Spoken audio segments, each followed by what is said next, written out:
Bem-vindos à edição de janeiro de 2022 do JW Broadcast.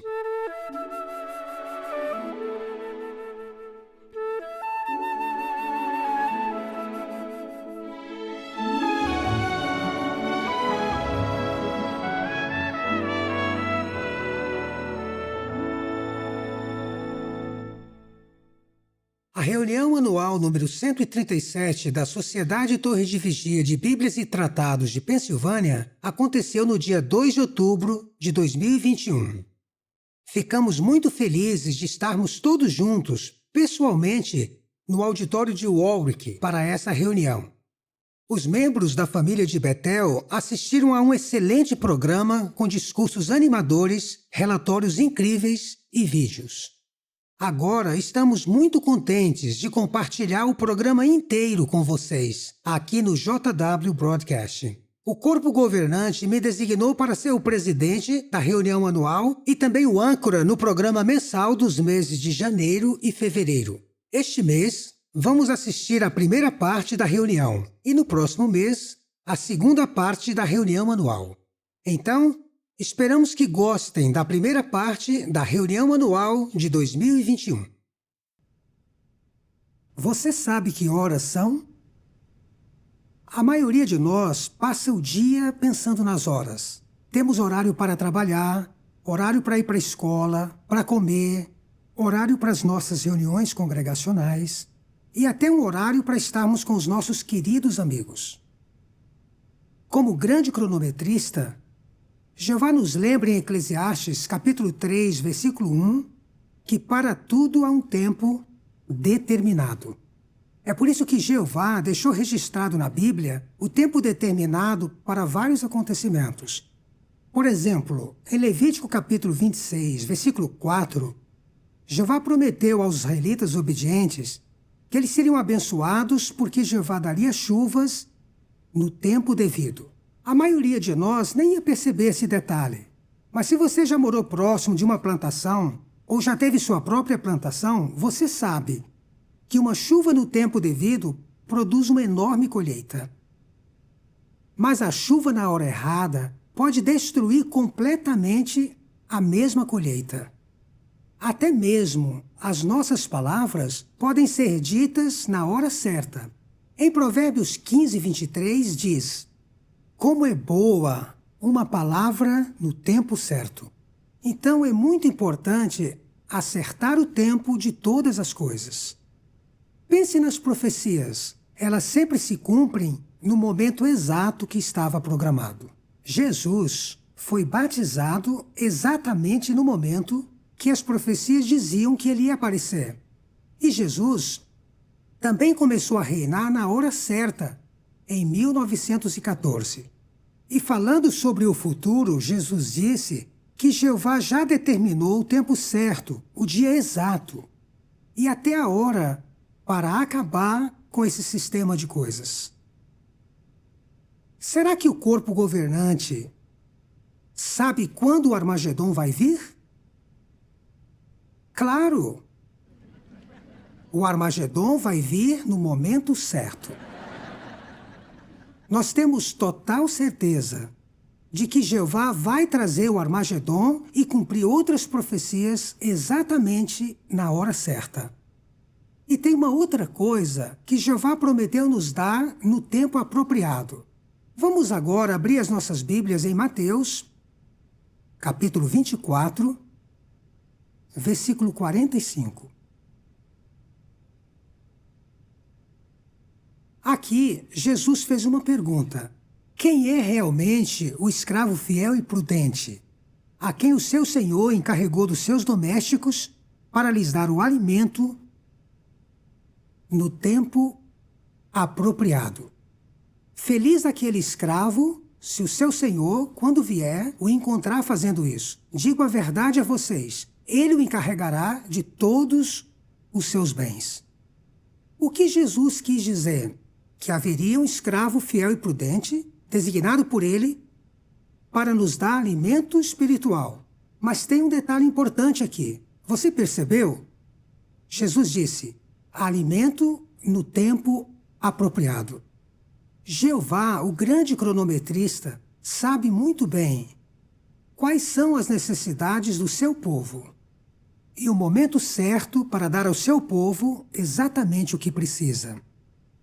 Vamos ver alguns exemplos que provam isso. Bem quando a Segunda Guerra Mundial estava prestes a começar, a sentinela de 1º de novembro de 1939 falou em detalhes sobre a neutralidade. Aquele foi um momento perfeito. Por causa desses artigos, nossos irmãos no mundo todo sabiam exatamente o que fazer, enquanto a guerra se espalhava por todo o planeta.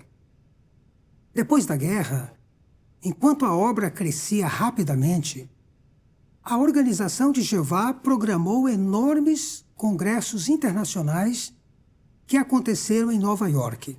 Em 58, 250 mil pessoas lotaram o estádio Yankee e o Polo Grounds. Algum de vocês aqui estava lá? Que bonito ver que alguns de vocês estavam lá.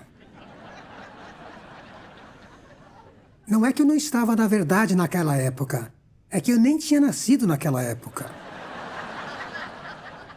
Bom, aquele congresso incrível veio exatamente no tempo certo. O povo de Jeová ficou muito animado. E esse congresso fez o mundo perceber as testemunhas de Jeová. Não tinha como ignorar um congresso com tanta gente, 250 mil. Vamos pular agora para o ano de 2020, quando o mundo inteiro teve que enfrentar a pandemia do coronavírus. A maioria dos países proibiu reuniões grandes. Será que dava para ir num estádio e colocar 250 mil pessoas lá? Não. Mas no momento certo, Jeová orientou o escravo fiel e prudente para que todos os nossos irmãos ao redor do mundo pudessem assistir ao congresso em casa. Sem dúvida, alimento espiritual no tempo apropriado. E durante a pandemia, fizemos as coisas um pouquinho diferente. Recebemos muitas orientações sobre como pregar e como realizar as nossas reuniões. E durante todo esse período de pandemia, nós vimos provas claras e fortes de que Jeová continua nos dando sua orientação no tempo apropriado. Vamos ver agora alguns exemplos. Durante o último ano de serviço, o ano de serviço de 2021, pelo menos 22 filiais informaram que tiveram recordes no número de publicadores. Não é incrível? Por exemplo, a filial da Coreia relatou aumento no número de publicadores todos os meses durante o ano de serviço de 2021, mesmo na pandemia. Dá para acreditar?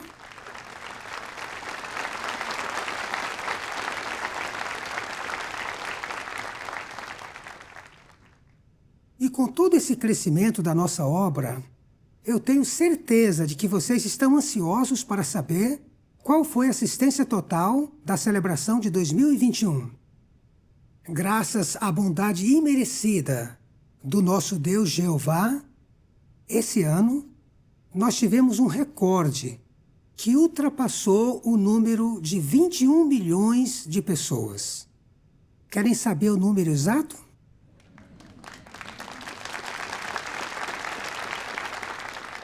Bem, fiquem atentos. Vamos anunciar nessa reunião no tempo apropriado. Nessa reunião anual, ainda temos muitas coisas programadas que vão fortalecer a nossa fé e também nos encorajar. E eu tenho certeza que no final dessa reunião, você vai concordar que era exatamente o que precisávamos nesse momento. Ano passado, na reunião anual de 2020, o corpo governante ficou feliz de lançar uma nova publicação para estudar com as pessoas interessadas. Seja Feliz para Sempre. Um curso da Bíblia para você. O livro Seja Feliz para Sempre utiliza um método novo para ensinar as verdades da Bíblia para as pessoas. O que o povo de Jeová está achando dessa nova publicação? E além disso, como esse novo método está tocando os corações daqueles que querem aprender sobre a Bíblia. Você vai gostar muito desse vídeo.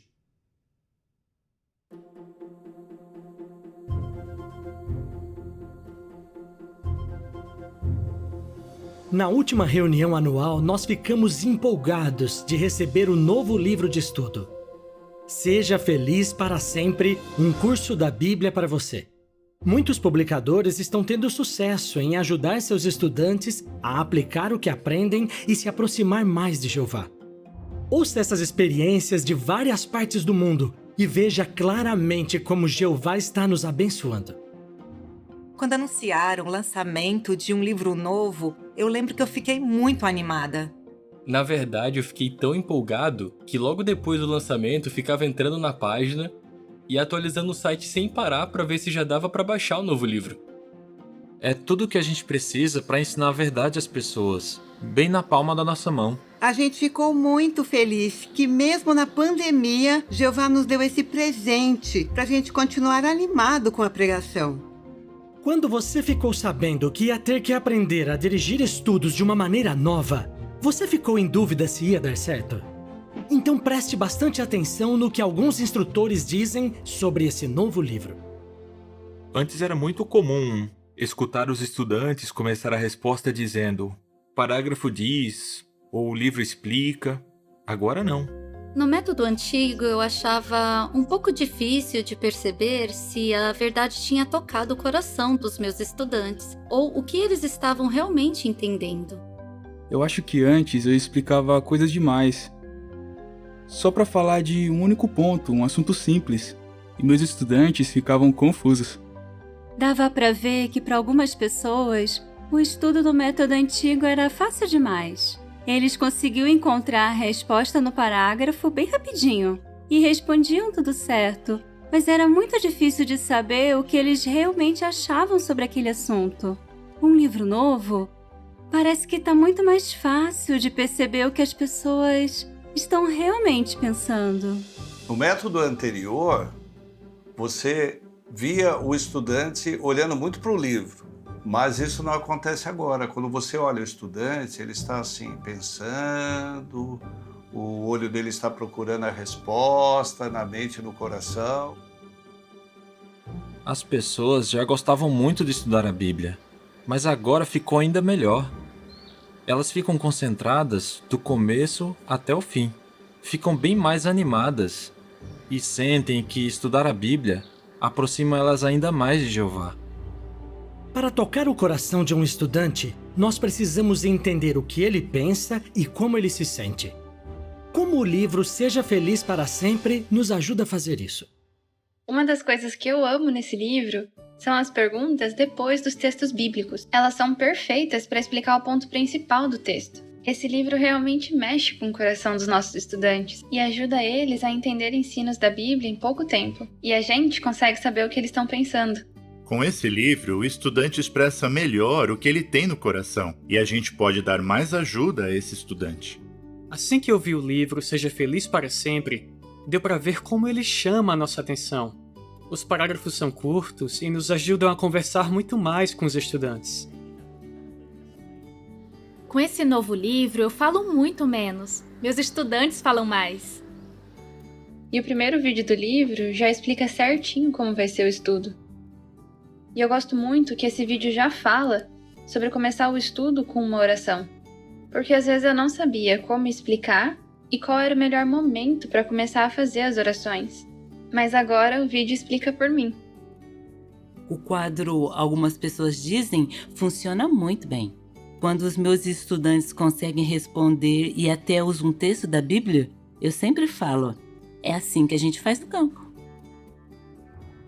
É claro que os instrutores estão muito empolgados com esse livro. Mas o que será que os nossos estudantes estão achando? Os estudantes acham incrível. Eu perguntei para um dos meus estudantes como ele se sentia por estudar essa nova publicação. E ele me respondeu, por que a gente não estudou assim antes? É ótimo, eu fico muito mais tranquilo. Uma estudante disse que era um alívio ela não ter que procurar as respostas no parágrafo, porque agora ela podia dizer o que estava pensando e sentindo. Enquanto a gente estudava a sessão Aprenda Mais, na lição 2, o meu estudante disse que amou os textos e também aquelas lindas imagens. Era como se ele já pudesse se ver no paraíso, aproveitando aquelas lindas promessas de Jeová. Ele disse que conseguiu sentir o amor de Jeová por ele. Com esse novo livro, os estudantes não ficam assustados quando a gente pede para eles prepararem o estudo. Quando a gente pedia para eles prepararem o Bíblia Ensina, parecia que aquilo dava medo, igual ir no dentista. Eles ficavam incomodados. Mas agora eles pensam e falam: tá, eu consigo. Um estudante escreveu naquele quadro Tente o seguinte, que nessa mesma semana ele queria compartilhar com alguém o que ele tinha aprendido naquela lição. E ele fez isso. Um dos vídeos que mais ajuda os meus estudantes é o da lição 4, Minha Procura pelo Deus Verdadeiro, que conta a história da irmã Sotene Wayne. Os estudantes ficam emocionados. A expressão do rosto deles muda. Eles sentem o amor de Jeová. Eles querem falar com Jeová, por isso começam a orar a ele. A gente estava estudando a primeira lição do livro com uma senhora de 83 anos. E a gente chegou no texto de Mateus 7,7. Ela leu na Bíblia dela, mas não entendeu muito bem. Daí a gente conversou bastante sobre o texto usando a pergunta que aparece no livro. Então, de repente, ela olhou pra gente e disse: "Ah, isso significa que eu mesma tenho que procurar na Bíblia as respostas para as minhas perguntas, em vez de perguntar pro padre?" Eu fiquei muito impressionada. Na lição 11, temos o vídeo Jovens que amam a palavra de Deus. Depois de ver o vídeo, um rapaz decidiu que ele ia ler a Bíblia todos os dias. A gente tentava usar o livro antigo para incentivar um dos nossos estudantes a se tornar um publicador não batizado. Mas com esse novo livro, já na lição 2, ele mesmo disse que agora ele queria ser um publicador não batizado, porque ele percebeu que não era complicado, era só ele compartilhar com outras pessoas alguma coisa que ele tinha aprendido. Ele foi aprovado como um publicador e está indo muito bem.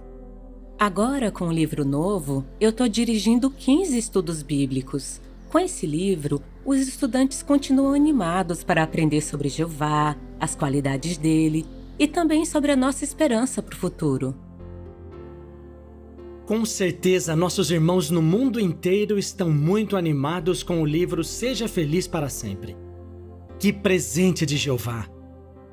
De todas as coisas que a gente faz na pregação, com certeza dirigir um estudo bíblico com alguém que está progredindo é o que dá mais alegria. E agora a gente tem tudo o que precisa para tornar isso mais fácil. Eu sou muito grata a Jeová por essa nova ferramenta. Eu percebi que o corpo governante reconhece que realmente estamos muito perto do fim. Mesmo assim, o estudo não é corrido. Este livro toca o coração dos estudantes com carinho, e isso ajuda os estudantes a amar a Jeová mais rápido. Ofereça um estudo nesse livro ao maior número de pessoas que você puder. E quando alguém aceitar, me convide para dirigir um estudo com você. Com este livro, é muito bom e muito mais fácil dirigir estudos. Eu tenho certeza que se você tentar, você vai amar.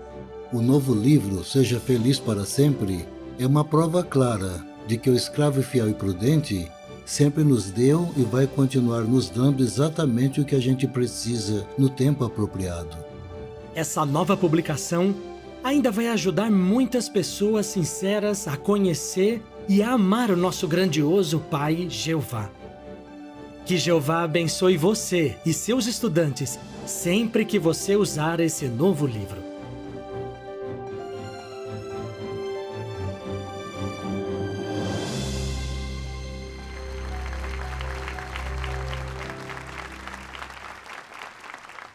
Assistir esse vídeo foi muito animador. Nós pedimos desculpas a todos os dentistas que estão assistindo. O trabalho de vocês é muito importante. Sem dúvida, muitos irmãos estão recebendo bênçãos incríveis por dirigir estudos bíblicos usando essa nova ferramenta de ensino. Mas se você ainda não tem um estudo, o que você acha de orar e pedir ajuda de Jeová? Você vai ver que uma das melhores experiências que você pode ter é dirigir um estudo usando esse novo livro. Nas últimas reuniões anuais, tivemos uma parte única esperada por todos. Um novo vídeo especial da série para crianças Torne-se Amigo de Jeová. Nós chamamos de especial porque ele é um pouco maior do que os vídeos normais. Apresentamos a vocês Torne-se Amigo de Jeová. Será que Jeová responde nossas orações? Sofia, eu sei que você tá aí. Por favor, Jeová, faz elas pararem. Que idiota. Idiota. Vamos embora. Vamos embora daqui.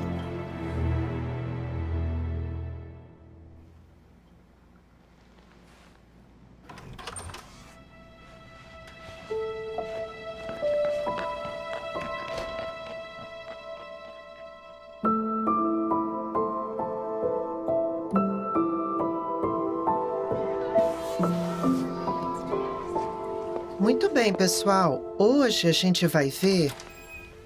Sofia, isso são horas? Me desculpa. É que eu... Já chega. Mais tarde a gente conversa. Tá bom, pessoal. Silêncio. Sofia, vá para o seu lugar. Hoje vamos continuar aprendendo sobre divisão. E é bom anotar, porque vai cair na prova.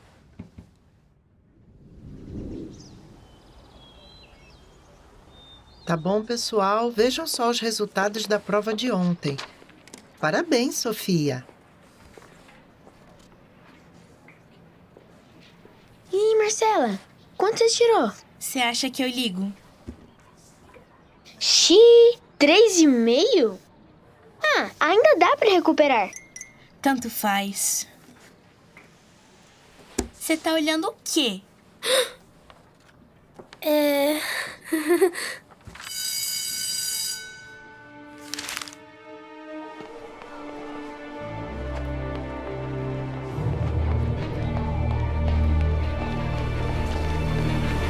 Sofia!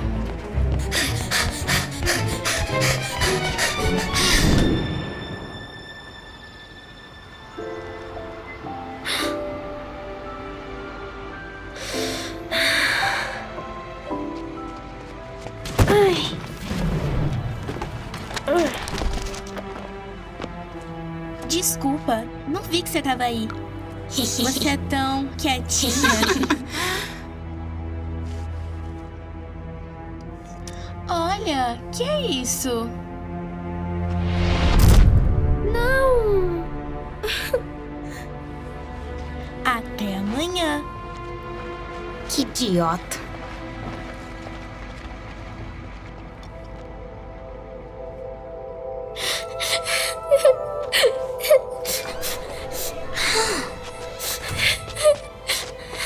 Você tá bem? Deixa eu te ajudar. Às vezes elas são más comigo também.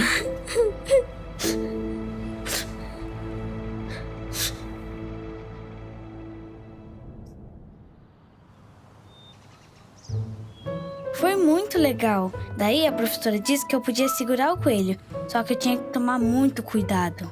Sério? Chamei ele de Fred, mas nem deu pra ficar muito tempo com ele.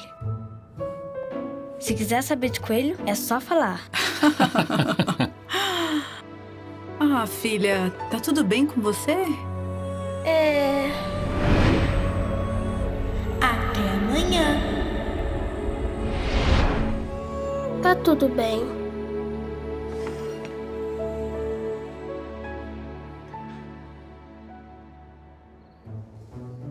Muito bem. Vamos falar sobre uma coisa muito importante: a oração. Pedrinho, sobre o que você pode orar? Bem, eu posso orar pelas coisas que me deixam feliz. Como helicóptero. Ou um montão de sorvete. Mas sem ficar passando mal depois. E o Fred? Entendi. Mas e quando a gente ora antes de dormir? A gente ora pelo quê?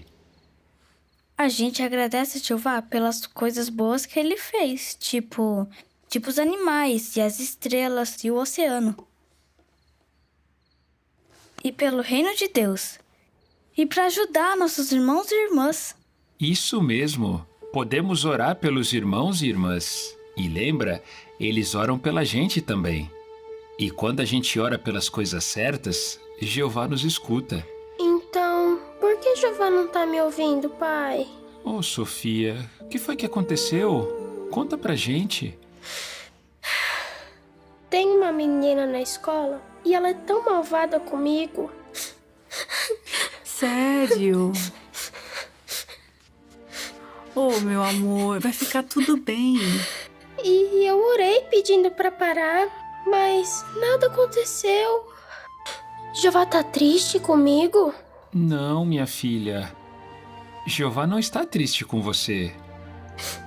Talvez Jeová esqueceu de mim. De jeito nenhum. Tem uma pessoa na Bíblia que se sentiu igual a você. O nome dela era Ana.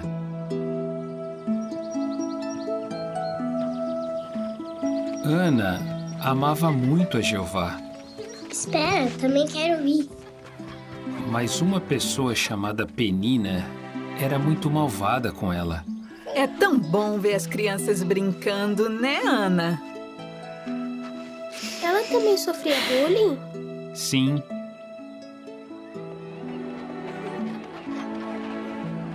Bem, vamos comer.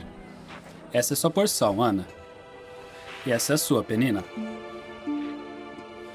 Ela tinha muito ciúme de Ana.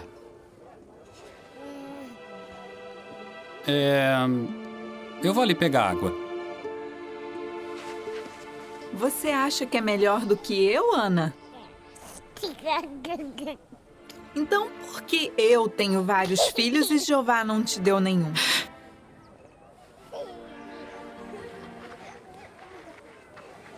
Está tudo bem, Ana? Por que você está triste? As pessoas não entendiam por que Ana estava tão triste, porque a dor dela era no coração. Então, ela falou com aquele que com certeza ia entender.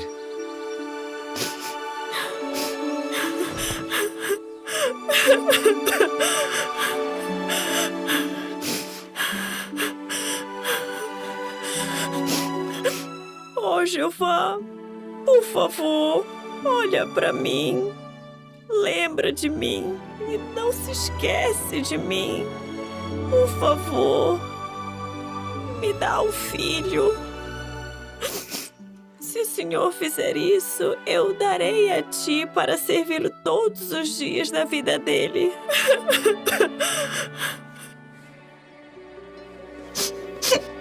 O que você está fazendo? Você está bêbada? Eu não tô bêbada. Eu tô muito aflita. Ah. Eu estava orando para Jeová me ajudar. Vá em paz e que Jeová te dê o que você pediu. Jeová não tinha respondido à oração de Ana ainda, mas ela já estava se sentindo melhor. Sabe por quê? Por quê? Porque Ana sabia que Jeová tinha ouvido a oração dela. Quando Jeová escuta suas orações, filha, ele escuta de verdade. E ele sabe do que precisamos, melhor do que a gente. Mas como é que ele responde? De várias maneiras. Às vezes, só precisamos de um pouquinho de paciência. Por quê? Ele é muito ocupado? Não, é que pode ser difícil para nós perceber que ele respondeu. Vamos ver juntos sobre o que você pode orar? E o que você tem que fazer na escola para mostrar que quer que Jeová te responda? Eu sei que a Marcela e as outras meninas vão ser malvadas comigo. Mas, por favor, Jeová, me ajude a ser como Ana. Me ajude a ser corajosa que nem ela.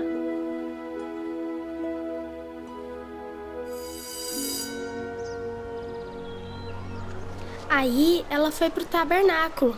E Eli, que era o sumo sacerdote, estava lá.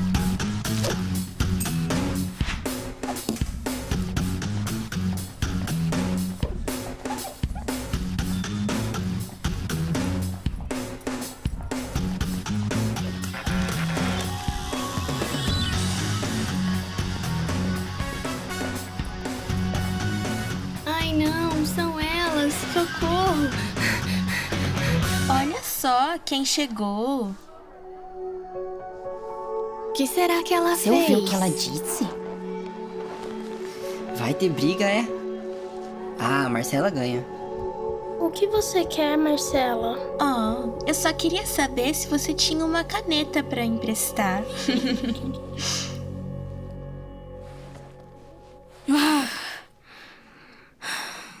O que eu faço? Jeová tinha ouvido a oração dela.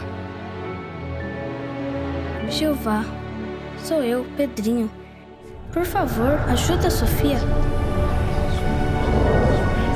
Pai, por favor, ajuda a Sofia na escola hoje. Protege as crianças no nosso salão como Pedrinho e Sofia. Protege as nossas crianças. Ajuda nossas crianças a serem leais, Jeová. Nosso Pai, dá forças às nossas crianças para enfrentar Jeová, por provações. favor, preciso da sua ajuda. Fazemos essa oração em nome de Jesus. Amém. Amém. Vai dizer que vai chorar. Pode parar, Marcela. Por que você é tão malvada? Se você não parar, eu vou contar pra professora. Não, não vai. Eu vou sim. Você não manda em mim. Vamos embora, Zoe.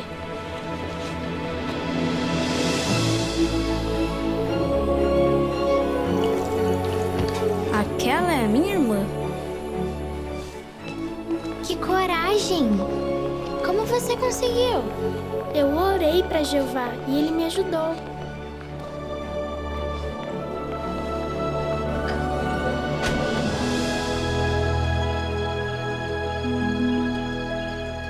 Ana teve um filho e o chamou de Samuel, porque, como ela disse, eu pedi esse filho pra Jeová.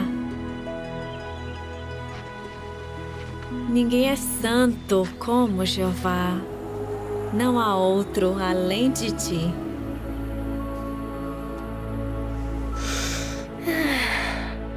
Obrigada, Jeová.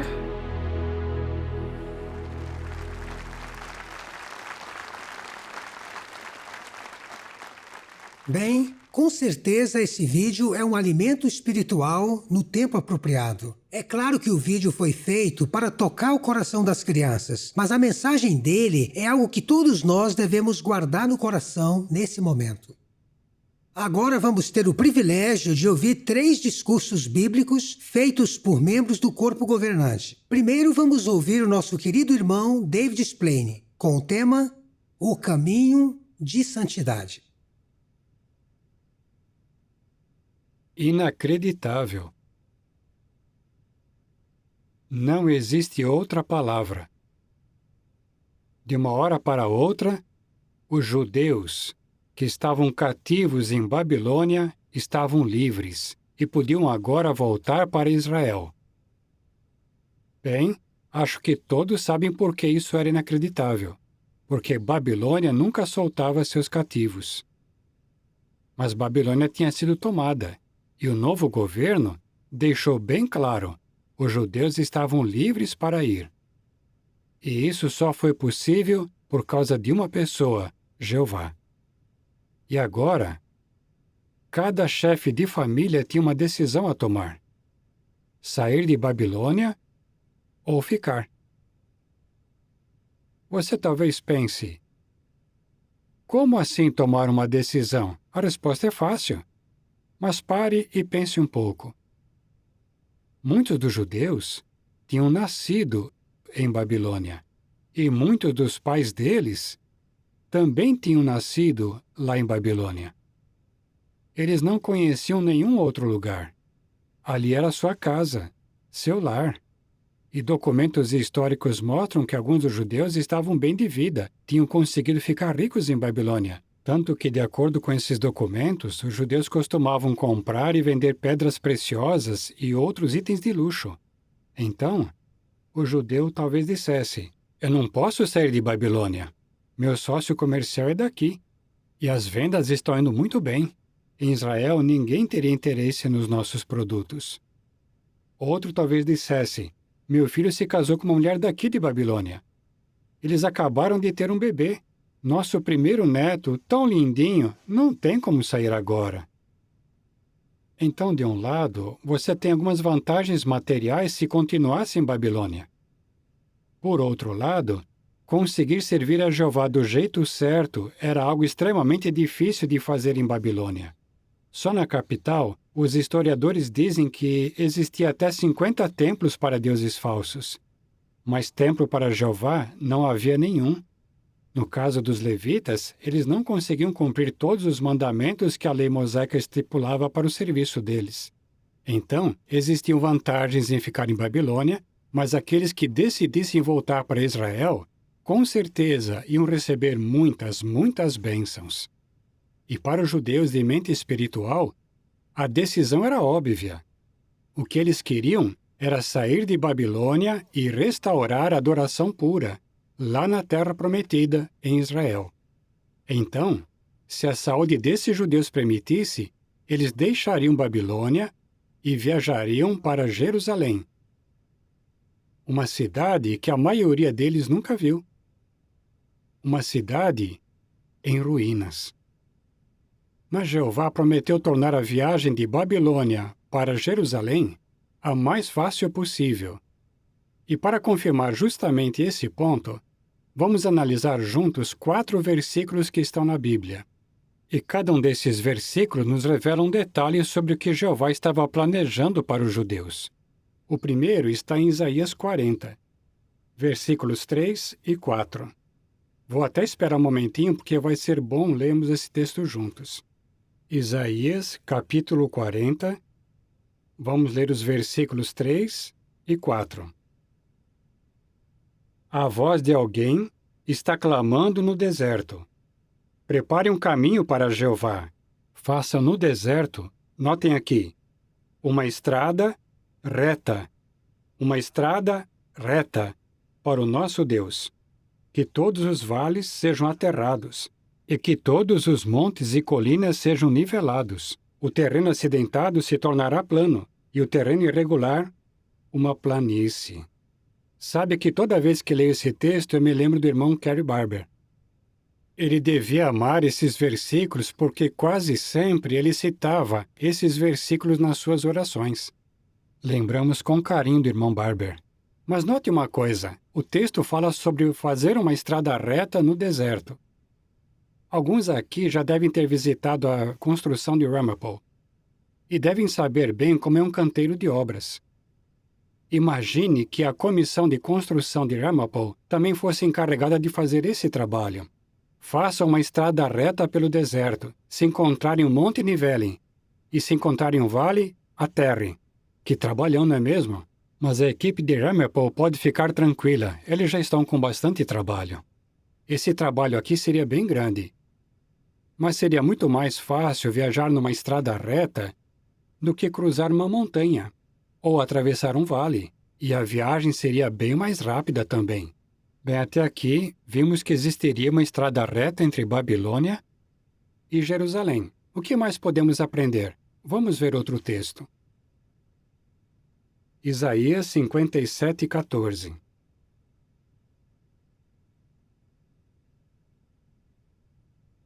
Versículo 14 diz: E se dirá, construam uma estrada, preparem o caminho, e notem, removam todo o obstáculo do caminho do meu povo. Agora temos 2 detalhes. Seria uma estrada reta pelo deserto, e todos os obstáculos no caminho deveriam ser removidos. Sabe, muitas estradas costumam ganhar um nome, até nome de pessoas famosas. Outras recebem um número. E essa estrada especial mencionada na Bíblia, tem algum nome? Vamos para Isaías 35, versículos 8 e também o 9. Estamos fazendo um bom exercício hoje, não é? Mas esse é o único jeito de juntarmos todas as peças. Isaías 35, versículos 8 e 9. E ali haverá uma estrada. Sim, um caminho chamado, notem só, caminho de santidade. O impuro não passará por ele. Será apenas para aquele que anda no caminho. Nenhum tolo vagueará nele. Ali não haverá leão, e nenhum animal feroz passará por ele. Eles não serão vistos ali. Apenas os resgatados andarão nele. Notaram aqui qual é o nome especial dessa estrada? Ela se chama o Caminho de Santidade. Bonito, né? Cascavéis, ursos, raposas e pumas estão proibidos. Mesmo que você diga que eles são muito fofinhos, eles não podem andar nessa estrada. Bem, que mais? O que mais podemos aprender sobre essa estrada? Hoje, quando estamos viajando, quase nunca conhecemos a pessoa que está no carro ao lado. Pode ser alguém que nem poderia estar dirigindo. Talvez esteja bêbado, talvez esteja drogado. Mas nessa estrada, o impuro está proibido de passar. Os que desobedecem a Deus estão proibidos de viajar por essa estrada. Bem, estamos falando aqui da estrada que vai de Babilônia para Jerusalém. E é bem provável que os judeus impuros não tivessem nenhuma vontade de voltar para Israel. Talvez eles tivessem se sentido confortáveis, apesar da idolatria de Babilônia. Afinal, os antepassados deles praticavam idolatria. Apenas aqueles que estavam puros e limpos do ponto de vista de Jeová é que poderiam viajar nessa estrada de Babilônia até Jerusalém. Mas só para esclarecer, não sabemos se foi mesmo necessário construir uma estrada literal que levasse de Babilônia até Israel. Talvez ela seja simbólica, mas pode ser que tenha sido literal também. Note só a ordem de Jeová para os judeus aqui em Jeremias capítulo 31, versículo 21. Podemos até raciocinar por que Jeová daria tantos detalhes sobre essa estrada se ela fosse apenas simbólica. Aqui em Jeremias 31, 21, ele diz: ponha marcos na estrada e erga sinais nela. Preste atenção na estrada, no caminho que você terá de percorrer. Volte, ó Virgem de Israel, volte às suas cidades. Isso indica que os primeiros grupos que viajassem por aquela estrada fariam seu melhor para já ir removendo os obstáculos do caminho. Assim, os grupos que fossem depois teriam uma viagem mais fácil. Então, o que todos esses versículos que lemos nos ensinam? Em primeiro lugar, existe uma estrada reta pelo deserto. Segundo, que todos os obstáculos dela deveriam ser removidos. Terceiro, ela tem um nome, o Caminho de Santidade. E por último, ela teria sinais, para que os viajantes não ficassem perdidos e talvez entrassem em outra estrada. Mas por que tudo isso? Por que Jeová queria que a estrada fosse preparada com tanto cuidado? Para que os judeus pudessem sair de Babilônia do modo mais fácil possível. Dessa forma, eles teriam condições de restaurar a adoração pura em Israel. Será que deu certo? Milhares de homens, mulheres e crianças aceitaram o convite de voltar para Israel. E com as bênçãos de Jeová, eles chegaram sãos e salvos no seu destino. Mas agora, talvez você esteja pensando: ok, tudo bem, isso é muito interessante, mas o que esse assunto tem que ver comigo hoje? Tem tudo a ver. Porque agora, em nossos dias, muitos milhões de homens, mulheres e crianças estão seguindo a ordem de Deus. Ordem urgente de sair dela, sair de Babilônia a Grande. E uma diferença entre a situação atual e a daqueles judeus é que eles podiam escolher. Eles podiam ficar em Babilônia e continuar servindo a Jeová.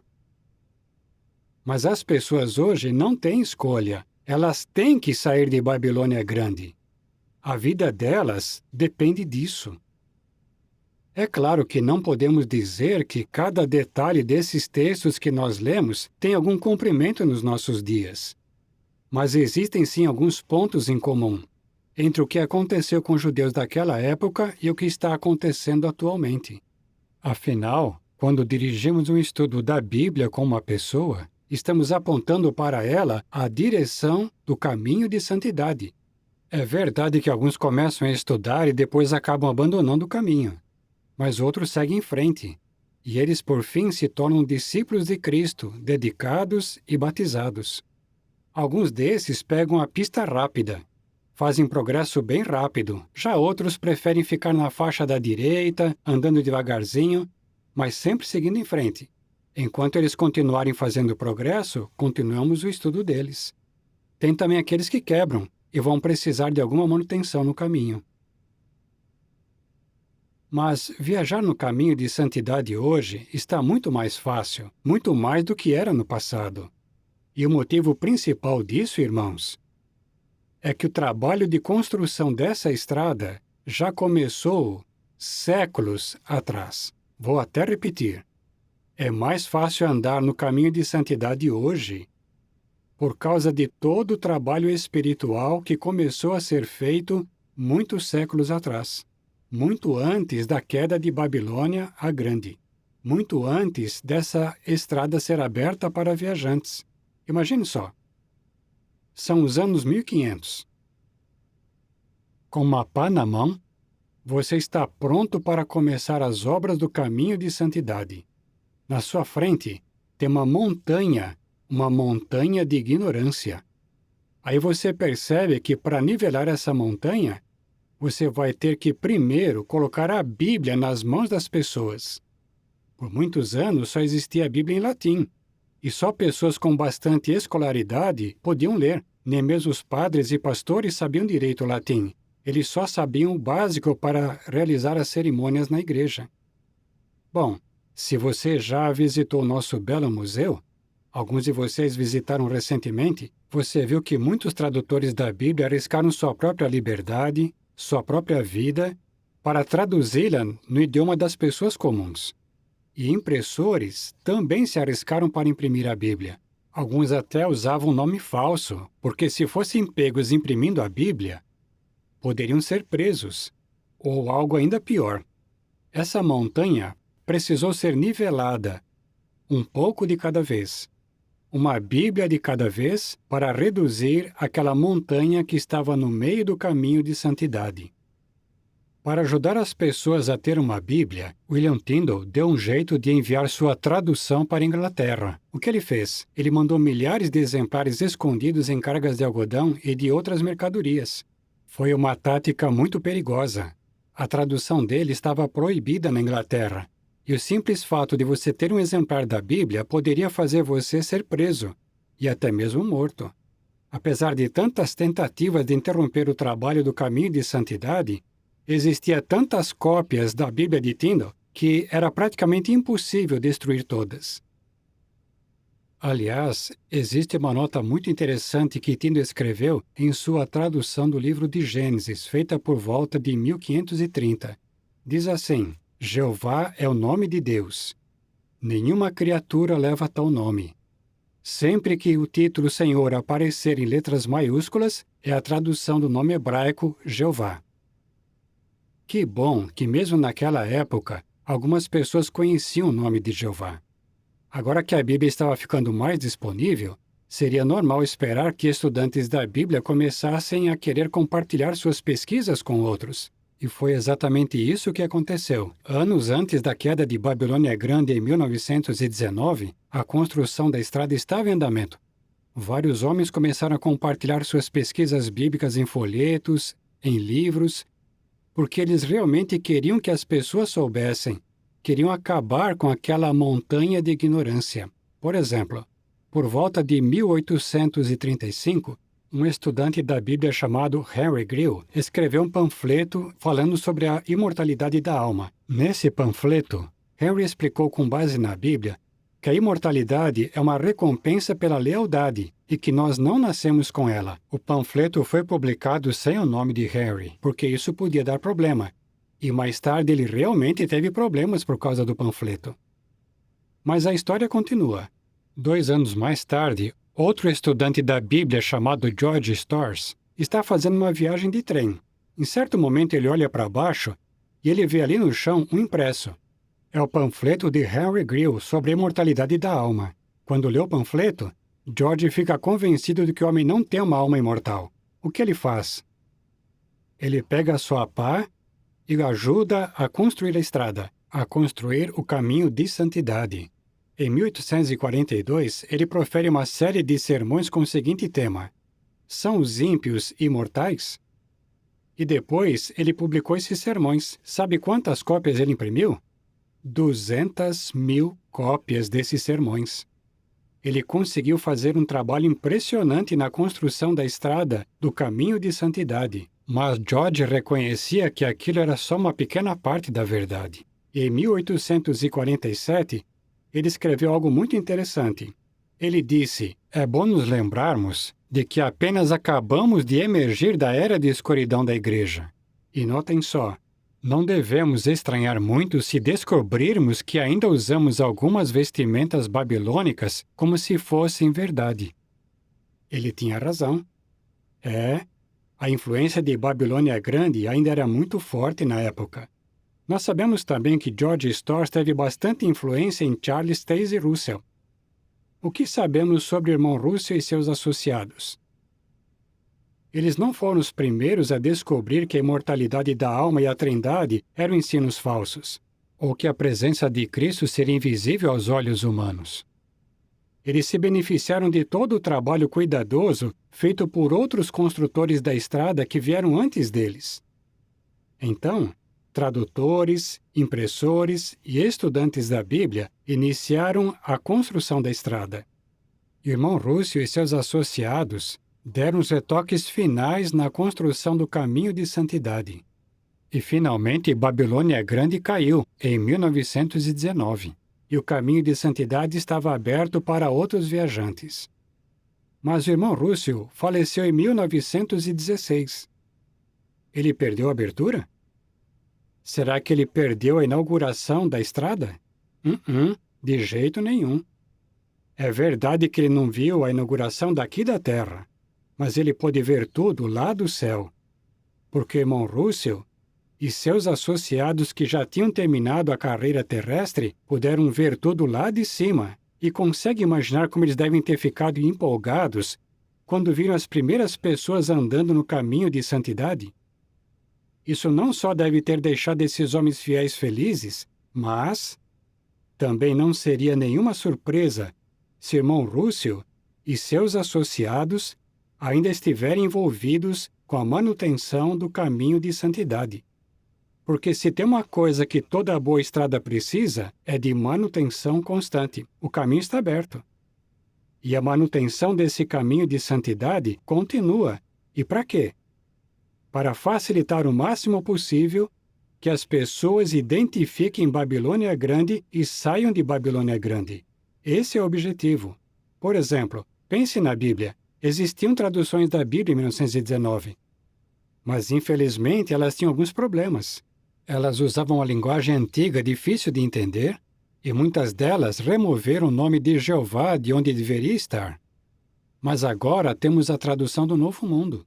Que presente maravilhoso! Ela é tão clara, e você não precisa se endividar até o pescoço para conseguir uma, que provavelmente é o que as pessoas deviam fazer no passado. E desde 1919, estão surgindo muitas publicações para ajudar as pessoas a conhecer a verdade. Pense um pouco nisso. A queda de Babilônia foi em 19. Mas que outra coisa aconteceu nesse ano? O que Jeová fez para ajudar as pessoas? Ele designou o escravo fiel e prudente naquele mesmo ano. E esse escravo fiel não perdeu tempo. Ele começou a produzir alimento espiritual para ajudar as pessoas a aprender a verdade, tanto que pouco tempo depois, em 1921, saiu uma publicação novinha em folha, A Harpa de Deus. Ela foi preparada para iniciantes, para tornar mais fácil que pessoas aprendessem a verdade, porque naquela época a situação era um pouco mais difícil. não tínhamos instrutores suficientes para dirigir estudos para todas aquelas pessoas. Então, realmente precisava de algo simples. E para os padrões da época, a harpa de Deus era de fato mais simples. Naquela época só existiam alguns milhares de publicadores. Mas que esforçados, que zelosos eram esses nossos queridos irmãos. E olha só que estatística impressionante. Foram impressos quase 6 milhões de exemplares da harpa de Deus em 22 idiomas. Incrível, né? Isso é uma prova de que o trabalho de manutenção do caminho de santidade já começou a ser feito assim que a estrada abriu. Acho que as chances são bem baixas aqui, mas... Tem algum de vocês que aprendeu a verdade com a harpa de Deus? Não, né? Qual foi a publicação que você estudou? Que publicação ajudou você a encontrar o caminho de santidade? Foi a verdade vos tornará livres? Seja Deus verdadeiro? A verdade que conduz à vida eterna? Poderá viver para sempre? O conhecimento? O Bíblia ensina? O você pode entender a Bíblia? Ou o nosso incrível livro novo, Seja Feliz para Sempre? Cada uma dessas publicações ajudou as pessoas a se libertarem de Babilônia Grande. E isso é uma grande prova de que o caminho de santidade está sempre passando por manutenção. O trabalho de construção dessa estrada não para, e ele fica cada vez melhor. Está dirigindo o estudo de alguém com o livro Seja Feliz para Sempre? Se estiver, você está apontando para ele o caminho de santidade. Então, não precisa ter medo. Sempre ofereça estudos, como disse o irmão Sanderson, para parentes, colegas de trabalho, de escola. Ofereça para todo mundo que você puder, e quem sabe algum deles decida aceitar o seu convite. Mas ao fazer isso, lembre-se, embora a estrada esteja fácil de se viajar, entrar nela ainda exige coragem e esforço. Por isso, temos que ajudar aqueles que desejam viajar por ela. Milhões de pessoas já estão viajando nessa estrada. E nós esperamos que mais milhões de pessoas entrem nessa estrada antes do fim. E o que desejamos para todos é boa viagem.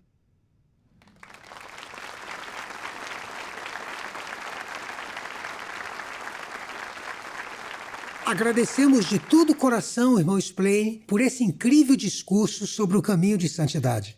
Sabe, uma vez eu tive a oportunidade de ir a uma casa de leilões e segurar nas minhas mãos o Pentateuco de Tyndale, de 1530. E existem pouquíssimas cópias dele.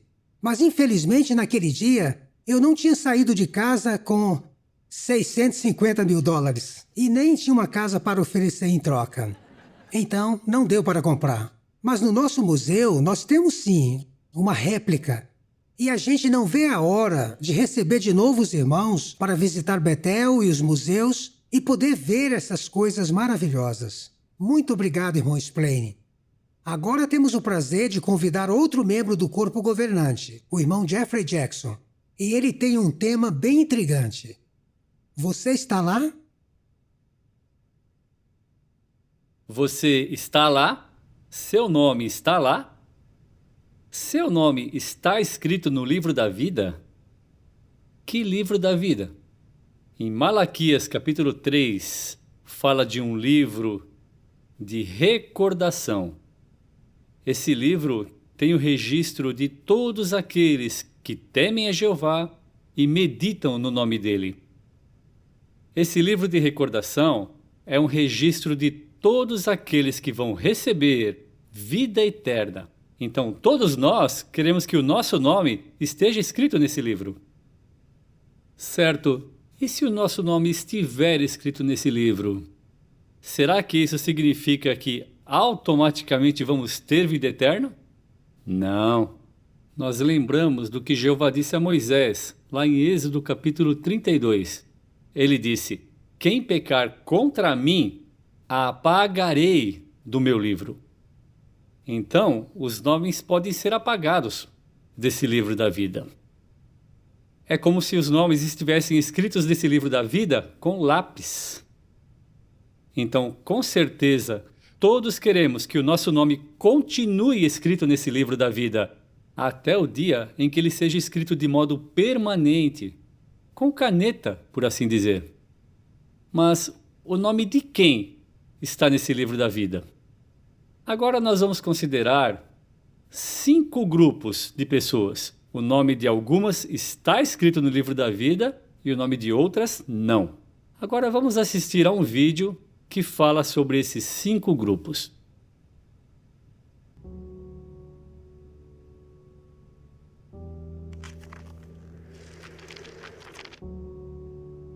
O primeiro grupo, aqueles que foram escolhidos para reinar com Jesus no céu.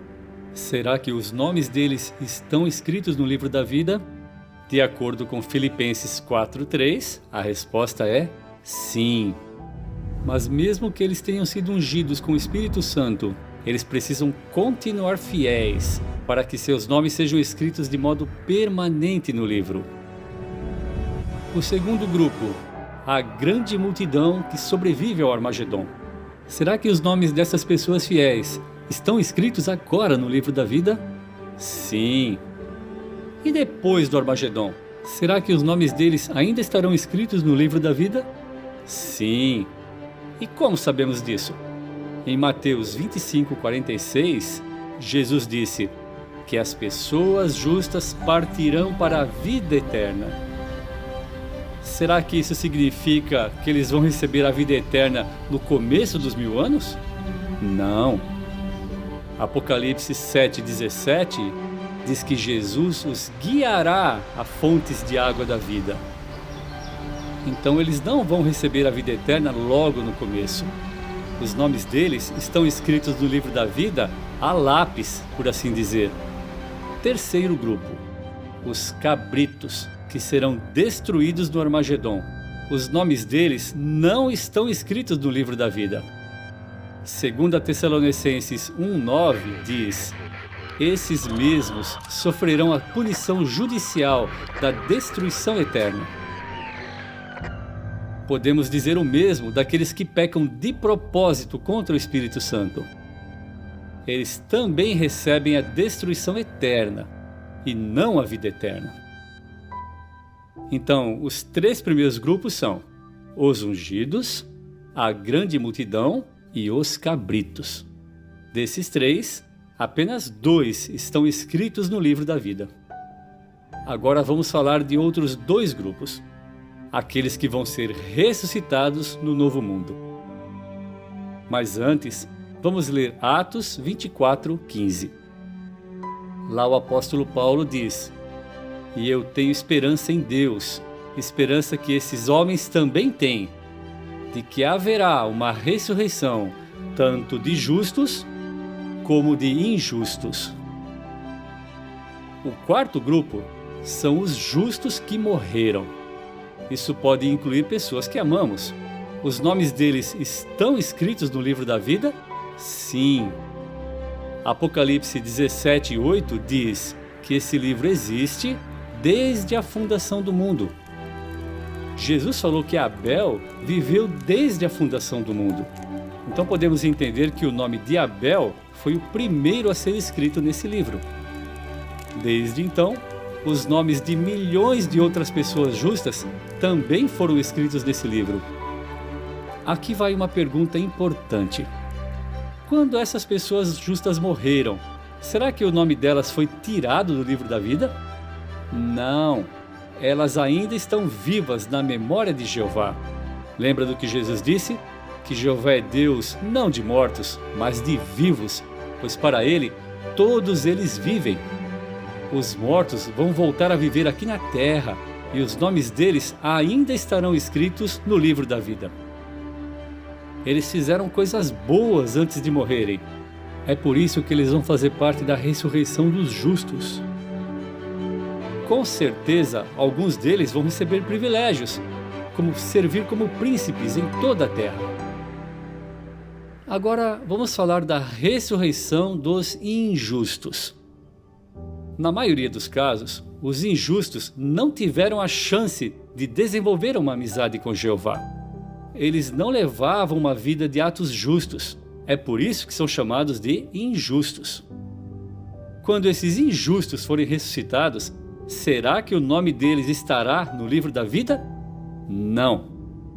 Mas como eles foram ressuscitados, agora eles têm uma chance de que o nome deles seja escrito no livro da vida. Esses injustos vão precisar de muita ajuda. No passado, alguns deles fizeram coisas más e horríveis. Então eles vão ter que aprender a viver de acordo com os padrões de Jeová. Para ajudar os injustos, o reino de Deus vai dirigir a maior campanha de ensino que esse mundo já viu. E quem vai ensinar esses injustos? Vai ser a grande multidão que tem o seu nome escrito a lápis no livro da vida e os justos que serão ressuscitados. O que os injustos têm que fazer para que os nomes deles sejam escritos no livro da vida? Eles vão precisar desenvolver uma amizade com Jeová e dedicar a vida a Ele. E será que todos os injustos vão aceitar essa oportunidade? Não.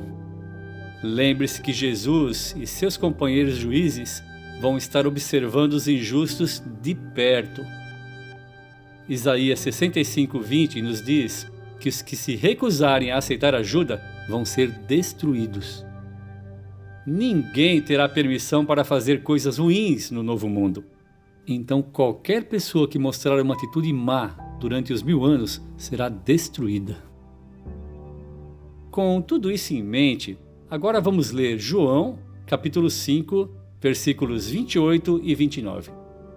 Jesus disse: "Não fiquem admirados com isso, pois vem a hora em que todos os que estão nos túmulos memoriais ouvirão a voz dele e sairão. Os que fizeram coisas boas para uma ressurreição de vida, e os que praticaram coisas ruins para uma ressurreição de julgamento." Agora vamos falar um pouco sobre esse texto. João capítulo 5, versículos 28 e 29. Até então, nós entendíamos que essas palavras de Jesus significavam que as pessoas ressuscitadas, algumas fariam coisas boas e outras coisas ruins, depois de serem ressuscitadas.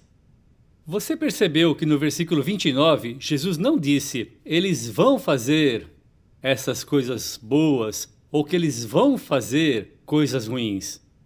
Ele usou o passado aqui, porque ele disse, eles fizeram coisas boas, praticaram coisas ruins. Então isso nos mostra que as coisas que eles fizeram, na verdade, foram feitas por eles antes deles morrerem e antes de serem ressuscitados. E isso faz todo sentido, não é verdade? Porque ninguém vai ter permissão de fazer coisas más no novo mundo. Então, o que Jesus quis dizer quando falou dos justos e dos injustos? Para começar, podemos dizer que os justos que morreram ainda terão, depois de ressuscitados, os nomes deles escritos no livro da vida. É verdade que Romanos 6,7 diz que, quando alguém morre, os pecados são apagados. Mas, pense nisso, o histórico de serviço fiel a Jeová não é apagado. Então, quando os justos forem ressuscitados para viver no novo mundo, seus nomes ainda estarão no livro da vida. É claro que eles precisam continuar fiéis durante os 1000 anos, para que os nomes deles continuem no livro. E os injustos? Bom, esses são os que fizeram coisas más antes de morrerem. E quando forem ressuscitados, os nomes deles não estarão no livro da vida. Não é uma ressurreição de vida, mas sim uma ressurreição de julgamento. Por que dizemos isso? Porque podemos dizer que a palavra julgamento aqui não quer dizer que eles estão condenados. Não está se referindo a algo que é totalmente negativo. É verdade que a palavra julgamento pode ter esse sentido. Mas no contexto desses versículos, parece que Jesus está usando a palavra julgamento num sentido mais neutro. Aqui se encaixa melhor a ideia de uma avaliação, um período de teste para eles. Então, esses injustos terão a oportunidade de aprender por meio desse maravilhoso programa de ensino que vai ter no Novo Mundo. E, nesse período, eles serão avaliados. E se eles dedicarem a vida a Jeová, então os seus nomes serão escritos no livro da vida. Agora, talvez você esteja pensando, será que isso é um ajuste em nosso entendimento? É sim. Você deve estar pensando, tá, explica tudo de novo, por favor. Vamos ver um resumo que vai nos ajudar a entender. Quando Jesus falou em João 5,29 sobre aqueles que irão receber uma ressurreição de vida, ele estava falando das pessoas que fizeram boas coisas antes de morrer. Aqueles que têm o nome escrito no livro da vida. Já a ressurreição de julgamento, em João 5,29, é a ressurreição daqueles que praticaram coisas más antes de morrerem. E os nomes deles ainda não estão escritos no livro da vida. Mas, quer eles fossem justos ou injustos, todos os que forem ressuscitados precisarão obedecer às leis dos novos rolos, como diz em Apocalipse 20:12. Lá diz: Vi os mortos, os grandes e os pequenos, em pé diante do trono, e rolos foram abertos.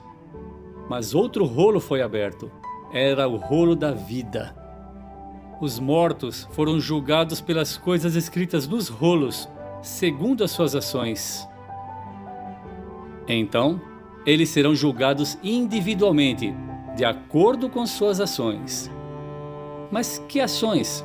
Será que serão julgados pelas coisas que fizeram antes de morrer? Não. Senão, a ressurreição dos injustos não faria nenhum sentido. Então as ações aqui não se referem às coisas que eles fizeram antes de morrer. Na verdade, o texto fala das coisas que eles fizerem depois de terem aprendido o que é certo no Novo Mundo. Até homens fiéis como Noé, Samuel, Davi e Daniel vão ter que aprender sobre o sacrifício de Cristo e ter fé nele. Tudo isso nos ajuda a entender outra profecia impressionante no livro de Daniel. Vamos ver lá em Daniel, capítulo 12, versículo 1 a 3. Diz assim: Naquele tempo, ou seja, no Armagedon, se levantará Miguel, ou seja, Jesus Cristo, o grande príncipe que está de pé desde 1914 a favor do povo a que você pertence. E haverá um tempo de aflição, como nunca houve, ou seja, a grande tribulação, desde que começou a existir nação até aquele tempo. Naquele tempo, seu povo escapará, todo aquele que se achar escrito no livro. Aqui está se referindo à grande multidão. Agora veja o que diz o próximo versículo. E muitos dos que dormem no pó da terra acordarão, uns para a vida eterna, outros para a desonra e para o desprezo eterno. Então, lendo Daniel capítulo 12, versículo 2, também parece apropriado que ajustemos nosso entendimento desse texto. Aqui falou de pessoas acordarem no sentido de ressuscitarem. E isso acontece, como disse no versículo 1, depois da grande multidão sobreviver à grande tribulação. Então aqui está falando claramente sobre a ressurreição literal dos justos e dos injustos. Mas o que significa isso que está aqui no versículo 2? De que alguns vão se levantar para a vida eterna e outros para o desprezo eterno. O que isso significa? Bom, quando lemos isso, vemos que é um pouco diferente do que Jesus falou em João 5, onde ele falou sobre vida e julgamento. Mas aqui está falando de uma vida eterna e de um desprezo eterno. Essa palavra eterno nos ajuda a entender que aqui está falando do resultado final. Depois que eles tiverem a oportunidade de aprender sobre Jeová. Então, os ressuscitados que aplicarem as coisas que eles vão aprender vão continuar vivendo, até que finalmente eles vão receber vida eterna.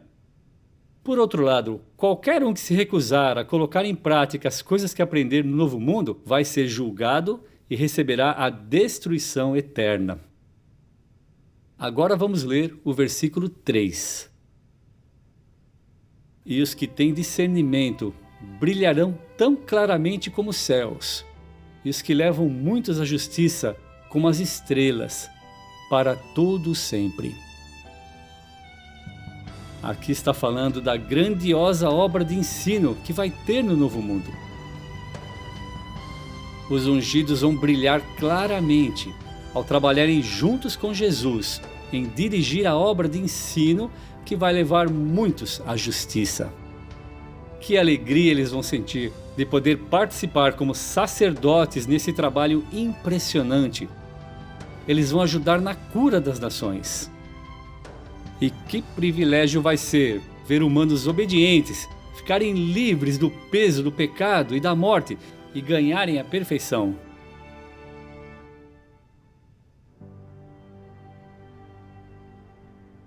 Também é importante nos lembrarmos que nessa época não terá apenas ressuscitados aqui na Terra. Também haverá os que sobreviverem ao Armagedon e qualquer criança que nasça no Novo Mundo. E com o tempo, todos eles vão se tornar perfeitos. Então, será que é nesse momento que o nome deles vai ser escrito à caneta no livro da vida? Ainda não é nesse momento. Por que não? Porque ser perfeito não significa automaticamente que a pessoa vai receber a vida eterna. Lembra de Adão e Eva? Eles eram perfeitos, mas antes deles receberem a vida eterna, eles tinham que provar que eram obedientes a Jeová. Sim, então nós sabemos que no caso de Adão e Eva, eles falharam.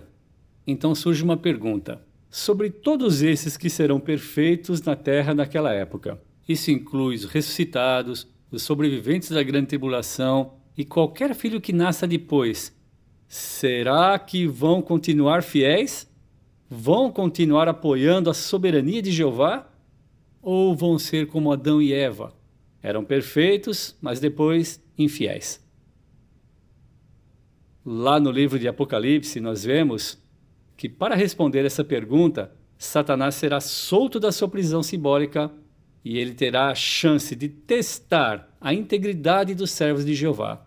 Então, cada pessoa na Terra terá uma oportunidade de mostrar qual é a posição dela na questão da soberania universal. E as ações de cada pessoa vão mostrar se o nome dela vai ser escrito de modo permanente no livro da vida. Alguns, a Bíblia não diz quantos, darão as costas para Jeová e não apoiarão a soberania de Jeová. E o que vai acontecer com eles? Apocalipse 20:15 nos dá a resposta. Qualquer um que não for achado inscrito no livro da vida vai receber a destruição eterna. Mas aqui vai a boa notícia. A maioria dos humanos perfeitos vai passar nesse teste final. E eles terão os nomes deles escritos de modo permanente no livro da vida.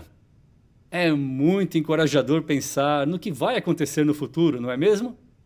Agora, Jeová está preparando o povo dele para essa obra de ensino gigantesca que vai acontecer lá no Novo Mundo.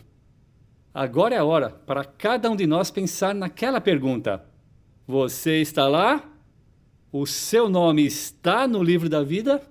Sim, que o seu nome esteja escrito no livro da vida de Jeová e que ele permaneça lá para sempre.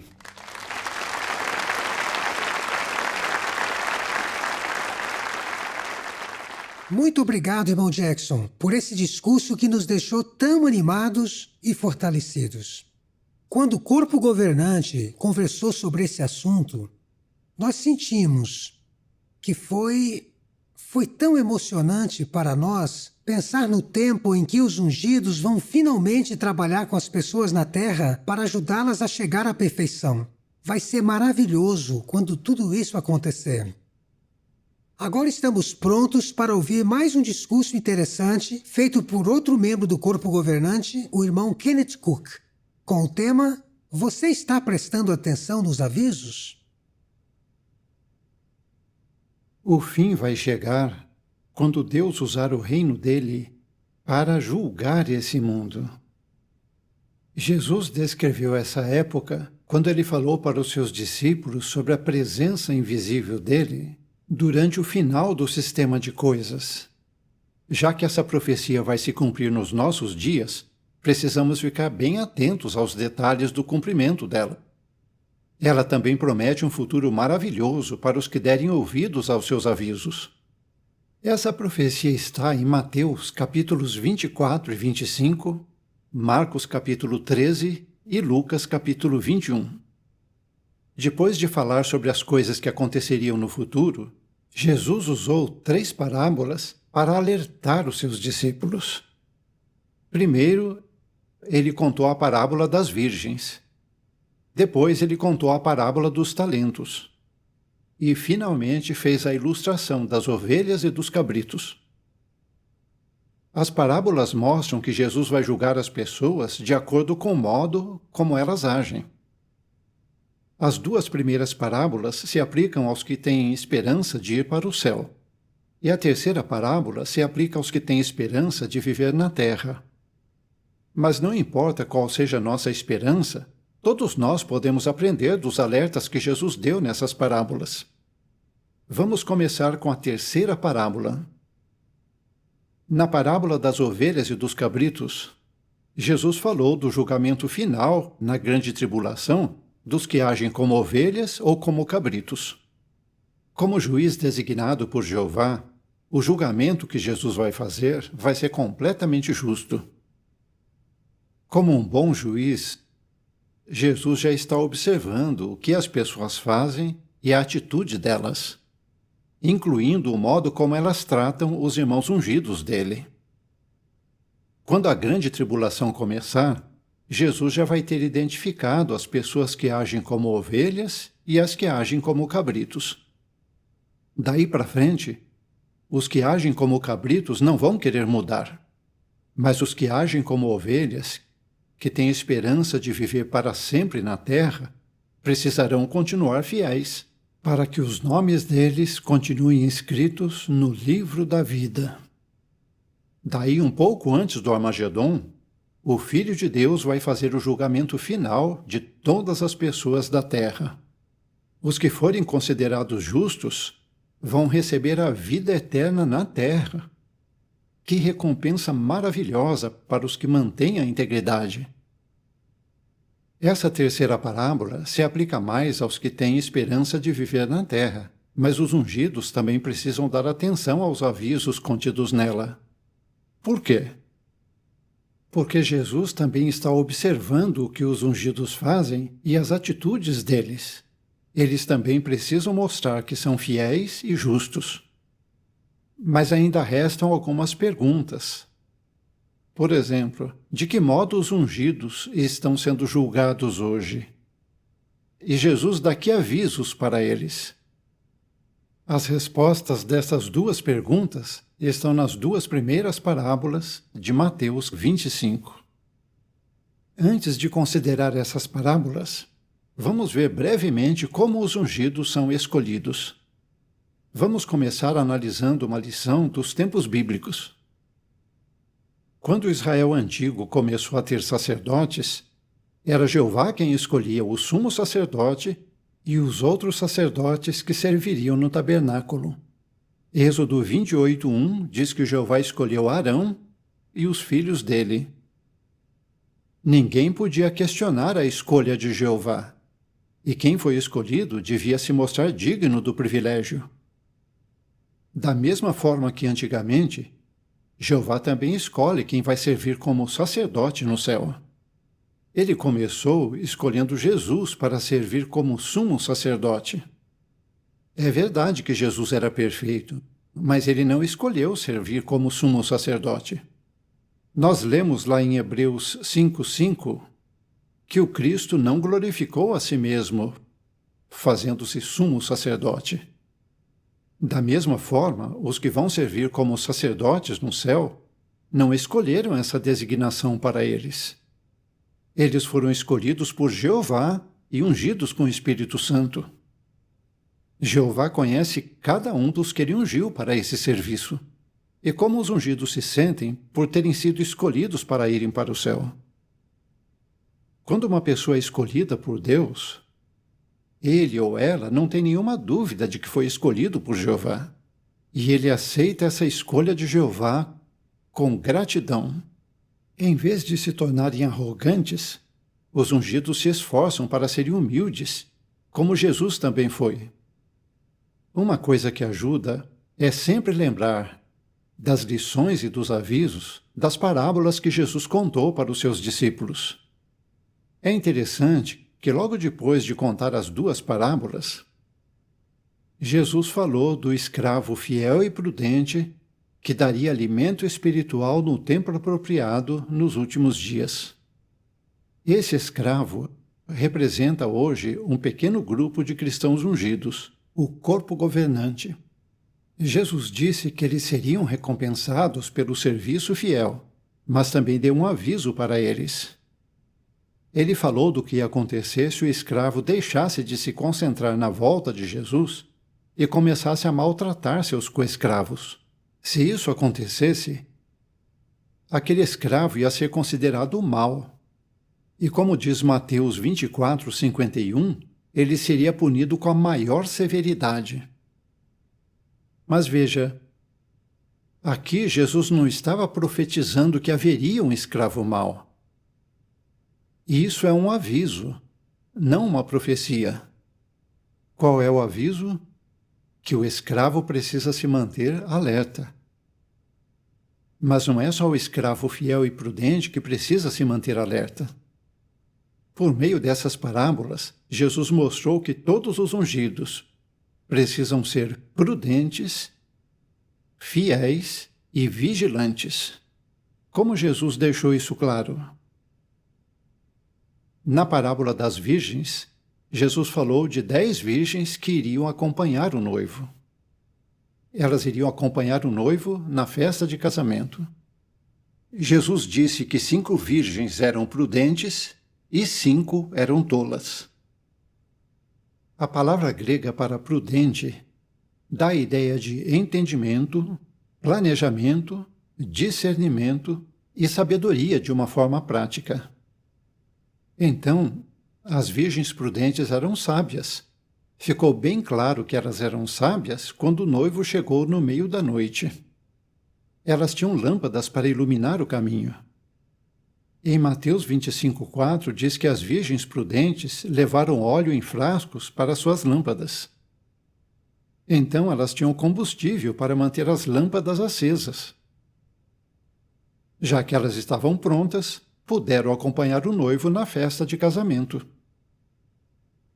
Essa ação representa os ungidos recebendo sua recompensa celestial. Eles vão ser considerados dignos de acompanhar Jesus no seu reino no céu. E o que aconteceu com as virgens tolas? Diferente das virgens prudentes, elas não estavam preparadas quando o noivo chegou. Suas lâmpadas apagaram, e por causa disso, elas não conseguiram acompanhar o noivo na festa de casamento. Depois, quando elas tentaram entrar na festa de casamento, o noivo disse para elas: "Não conheço vocês." Qual é a lição e o aviso que Jesus deu com essa ilustração?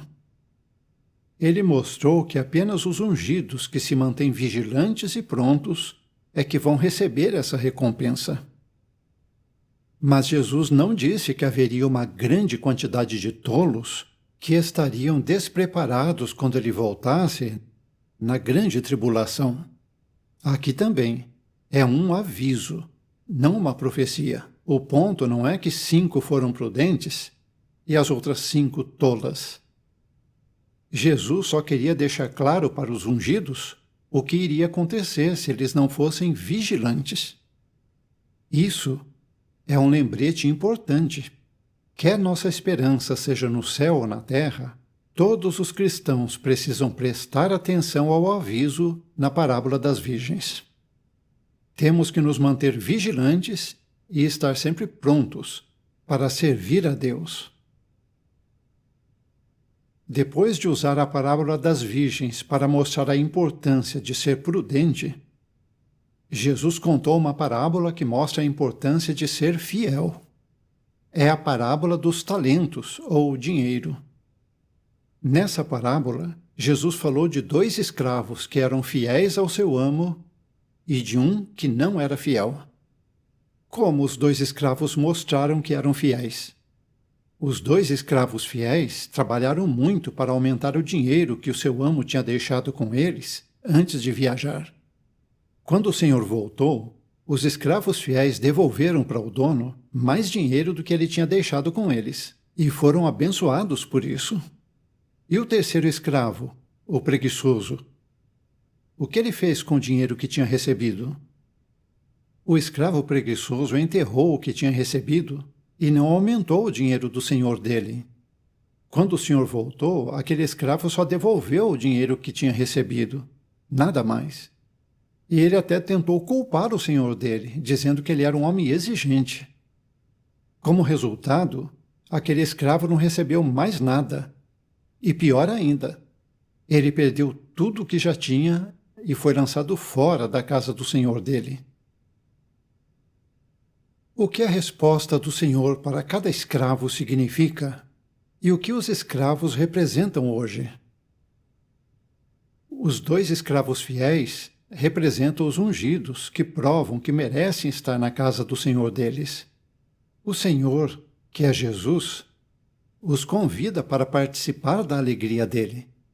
Essa alegria representa a recompensa celestial dos ungidos. Por outro lado, o mau exemplo do escravo preguiçoso serve de aviso para os cristãos ungidos. Por quê? Se os ungidos não se mantiverem vigilantes, eles podem achar que já fizeram bastante no serviço de Jeová. Eles podem parar de querer se esforçar no serviço de Jeová. Eles podem começar a perder o foco e deixar de fazer o que diz em 2 Pedro 1,10, em que eles são incentivados a se assegurarem da chamada e da escolha deles.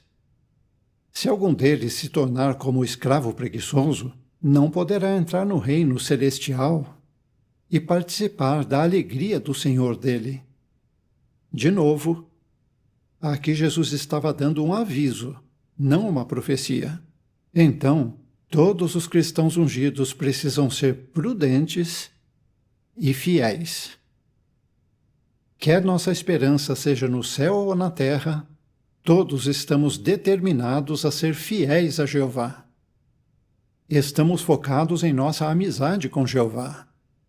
Não ficamos preocupados se Jeová decidiu escolher novos ungidos nos últimos anos. Nós lembramos do que Jesus disse sobre os trabalhadores que chegaram no fim do dia em sua ilustração do vinhedo. Você pode ler essa ilustração em Mateus capítulo 20. Os que chegaram mais tarde para trabalhar no vinhedo receberam do Senhor da colheita a mesma recompensa que ele deu para os que chegaram mais cedo para trabalhar na colheita. Da mesma forma, Jeová e Jesus sabem quantos ungidos precisam chamar para completar o número de 144.000 antes que o fim chegue. Não importa quando são escolhidos, cada ungido que for considerado fiel vai receber a recompensa celestial. Com isso em mente, vamos considerar Mateus capítulo 24, versículos 40 e 41. Vamos ver como esse texto está relacionado com as parábolas de Jesus sobre os ungidos. Mateus 24, 40 diz: 2 homens estarão então no campo. Um será levado e o outro será abandonado. 2 mulheres estarão moendo no moinho manual. Uma será levada e a outra será abandonada. Você viu detalhes parecidos nas parábolas? Jesus falou de 2 homens que estavam no campo e 2 mulheres que estavam moendo no moinho manual. Aparentemente, os 2 homens e as 2 mulheres são iguais. Mas nos 2 casos, Jesus disse que um seria levado junto e o outro seria abandonado. Daí ele disse para seus seguidores: mantenham-se vigilantes, porque vocês não sabem em que dia virá o seu Senhor. Jesus disse algo muito parecido depois que ele contou a parábola das virgens. Nos dois casos, Jesus deu um aviso. Já que a parábola das virgens se aplica aos cristãos ungidos, será que o que Jesus disse sobre os que são levados também se aplica aos ungidos? Parece que sim. E, novamente, aqui também Jesus deu um aviso. Na sua profecia sobre o final do sistema de coisas, vemos que Jesus fala sobre as boas novas do reino de Deus. E ele também dá mensagens de aviso para todas as pessoas, incluindo seus seguidores. E até hoje, nossa mensagem também segue esse mesmo padrão. Falamos de salvação e também damos avisos. E precisamos dar o nosso melhor para divulgar essa mensagem de Jesus e ajudar outros a agir enquanto ainda há tempo. Então, Jeová e Jesus querem que nós sejamos prudentes, fiéis e vigilantes. O que consideramos? Algumas das virgens na ilustração de Jesus encontraram a porta fechada e elas ouviram o noivo dizer: não conheço vocês. Um dos escravos da ilustração de Jesus sobre os talentos não participou na alegria do seu senhor, mas foi lançado na escuridão lá fora. Jesus também indicou que nem todos serão levados para a recompensa celestial. Que aviso sério para os que têm a esperança celestial! Mesmo assim, temos certeza que o número dos ungidos vai estar completo. Essa é uma época de julgamento para todo o povo de Deus, incluindo os justos que têm o desejo de viver para sempre na terra. Mas não precisamos ter medo do julgamento final que vai acontecer. Nosso amoroso Pai Celestial promete que vai nos dar o poder além do normal para que nós, como diz em Lucas 21:36, possamos ficar de pé diante do Filho do Homem. Então, quer nossa esperança seja na terra ou no céu, vamos dar atenção aos avisos das parábolas de Jesus e assim manter nossos nomes escritos no livro da vida.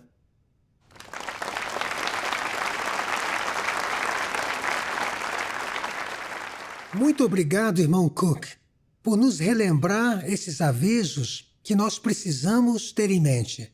Vocês anotaram bem os pontos principais desses 3 discursos? Esses assuntos vão cair na prova. É brincadeira. Mas, se você quiser rever esses discursos, e nós sabemos que você quer, o que fazer? Você pode assistir todos os discursos de novo, porque eles vão estar na seção de vídeos no site jw.org. Assim nós vamos poder rever e confirmar se não ficou faltando anotar algum ponto para tirar bastante proveito desses discursos incríveis.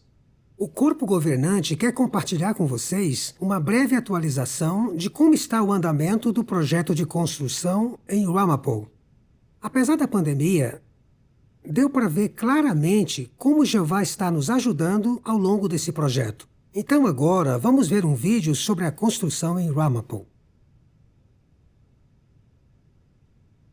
Antes do projeto principal começar, alguns trabalhadores contratados já tinham sido chamados para reparar e fazer melhorias numa ponte de pedra que liga a rodovia até a propriedade.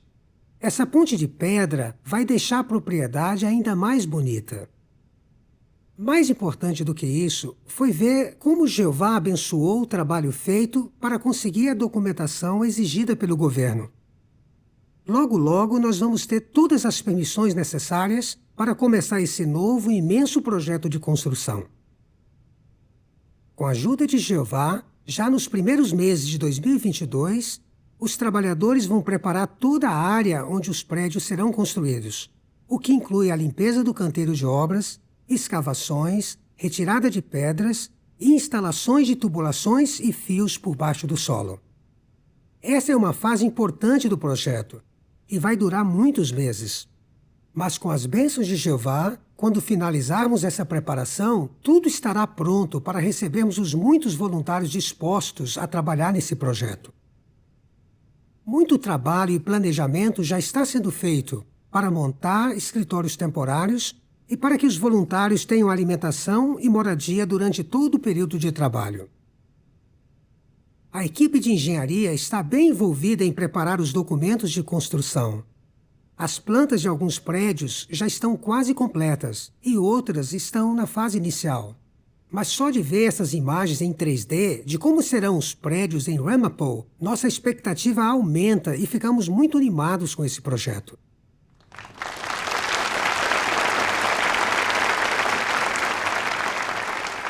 Bem, assim como vocês, estamos orando para que Jeová continue a abençoar esse projeto teocrático incrível. Durante toda a pandemia da Covid-19, nós sentimos o cuidado amoroso de Jeová ao receber instruções no momento certo. Assista ao próximo vídeo e ouça os irmãos que fazem parte da comissão dos coordenadores contarem tudo o que aconteceu durante a pandemia e como Jeová orientou todas as decisões em cada momento. Em janeiro de 2020, as notícias falavam de uma doença que se espalhava em Wuhan, na China. Na época, parecia uma coisa local que não era um perigo para o mundo. Mas pouco depois, o vírus começou a se espalhar e muitos foram infectados. Fronteiras e aeroportos foram fechados.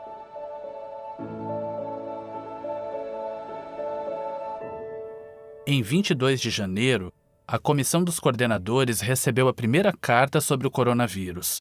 A carta era do Betel da Coreia. Pouco depois, passamos orientações para todas as filiais da região da Ásia sobre o que fazer em caso de surto da doença. Já lidamos com surtos de doenças antes, mas nunca com algo que afetasse o mundo todo. Dava para ver que por causa do vírus íamos ter que fazer muitos ajustes em nossas atividades. E nos primeiros meses de 2020, a organização precisou tomar muitas decisões. Essa pandemia nos pegou quando estávamos com muitos projetos em andamento. O planejamento do ano todo já estava feito. Nós tínhamos congressos regionais e até especiais, visitas de representantes da sede para as filiais, a formatura de Gileade e a celebração estava chegando. O que íamos fazer? Uma das primeiras coisas que o corpo governante decidiu foi que a comissão dos coordenadores ia ser responsável por juntar e transmitir informações sobre a Covid-19. Ao mesmo tempo, a formatura da turma 148 de Gileade seria em 2 semanas. Teríamos convidados? Devíamos ter uma assistência? Não tínhamos muito tempo para decidir essas coisas.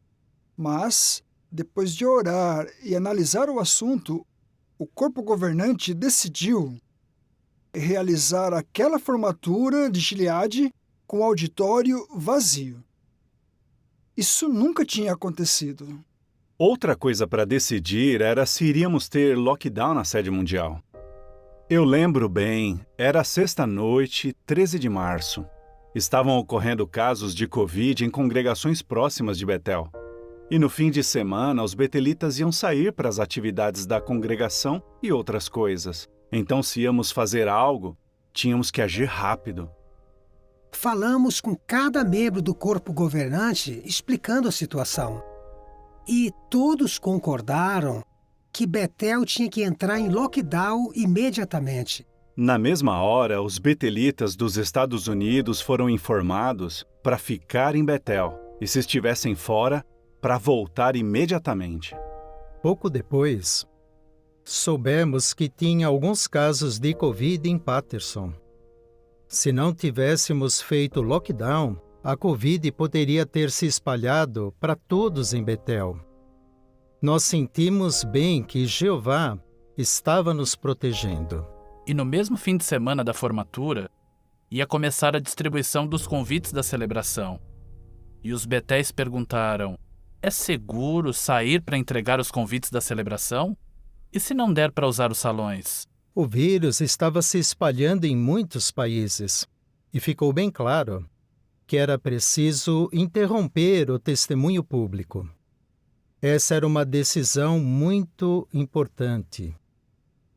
Mas depois de analisar bem o assunto com oração, percebemos que não estaríamos mostrando respeito pela santidade da vida e nem amor ao próximo se continuássemos de casa em casa. Começamos a pregar por meio de cartas e do testemunho por telefone, e os resultados têm sido ótimos com esses métodos. Eu fiquei impressionado de ver a velocidade com que os irmãos se adaptaram ao Zoom, ao testemunho por telefone e por cartas. Em vez de atrapalhar, acabou aumentando ainda mais a pregação.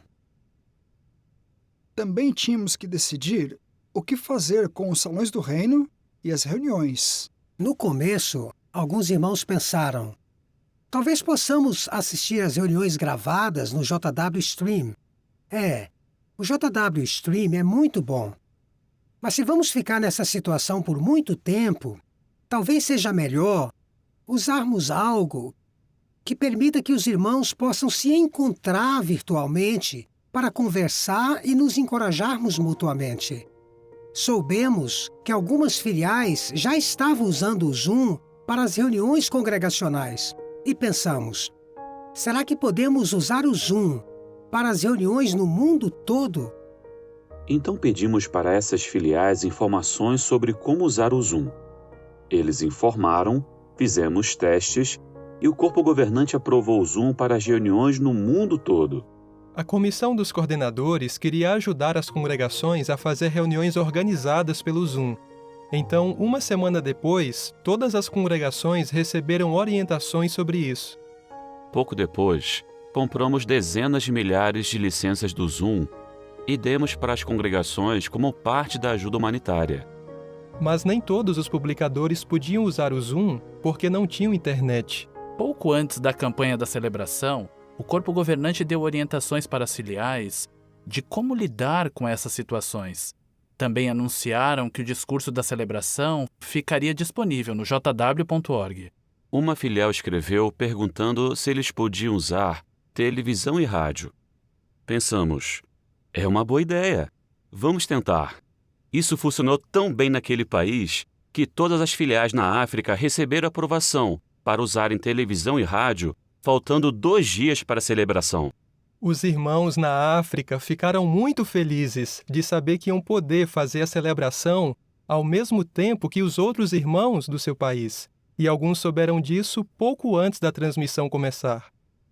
Fazer a celebração sem podermos nos reunir foi algo diferente para todos nós. Mas a celebração de 2021 bateu o recorde de todos os tempos de assistência, com 21.367.603 pessoas. Dá para ver claramente as bênçãos de Jeová em tudo isso. Todas essas coisas estavam acontecendo muito rápido, mas o trabalho que a comissão dos coordenadores já fazia não parou na pandemia. O rei do norte continuava perseguindo os nossos irmãos, desastres acontecendo e muitos outros problemas. Tivemos que lidar com 2 vezes mais desastres naturais em 2020, no meio da pandemia, do que no ano de serviço de 2018. Cada dia víamos muitas evidências de que estamos nos últimos dias. Passamos orientações sobre ajuda humanitária para as filiais saberem o que priorizar e como lidar com emergências de uma forma segura. É verdade que a pandemia complicou bastante o trabalho de ajuda humanitária, mas fortaleceu muito a nossa fé ver que o corpo governante se recusou a deixar que essas coisas nos impedissem de ajudar os irmãos. Estes desastres trouxeram muitos problemas para os irmãos, e também em alguns países, os irmãos não tinham comida o suficiente. Isso acontecia por causa de restrições do governo, problemas de abastecimento e outras coisas que não deixavam os irmãos trabalhar. Literalmente, as filiais tinham que dar o pão de cada dia para os irmãos. As filiais foram incentivadas a formar comissões de ajuda humanitária para cuidar das necessidades dos irmãos locais. Elas pediram para os irmãos estocarem alguns alimentos em casa se fosse possível, caso a situação piorasse. É claro que o vírus não prejudicou somente as nossas reuniões no Salão do Reino, mas também as assembleias, congressos regionais e especiais. Então, o corpo governante decidiu cancelar todos os congressos regionais e especiais de 2020. E tivemos um congresso histórico que saiu no site jw.org e todos os irmãos puderam aproveitá-lo. Na mesma semana de março, nós aprovamos que fosse feito um boletim no jw.org para passar informações sobre o coronavírus. Então, no fim de semana da formatura de Gileade, foram preparados scripts e entrevistas. E o boletim foi gravado e lançado na semana seguinte. Os boletins do corpo governante têm sido uma forma importante de pastorear todo o povo de Deus durante essa pandemia. Depois que a vacinação ficou um pouco mais disponível, tivemos um problema. Foi bem difícil conseguir as vacinas para os betelitas que queriam se vacinar aqui nos Estados Unidos. Então, no começo de abril de 2021, nós fizemos uma reunião. Tínhamos irmãos representando vários departamentos e cada um recebeu uma designação. Em apenas 2 semanas, já tínhamos vacinas suficientes para vacinar todos do Betel dos Estados Unidos que queriam se vacinar. Pouco depois, mandamos uma carta para as filiais pedindo para verificarem a disponibilidade de vacinas para os do tempo integral especial. Estávamos bem preocupados com eles, em especial em países em que o governo ainda não tinha disponibilizado a vacina. Depois dessa orientação, muitas filiais escreveram dizendo que tinham conseguido as vacinas para os membros do tempo integral especial que queriam se vacinar. Outras filiais escreveram que parecia impossível conseguir as vacinas delas naquele momento. Mas oraram sobre isso, seguiram a orientação e naquele mesmo dia, ou no dia seguinte, Jeová abriu as portas e eles conseguiram as vacinas.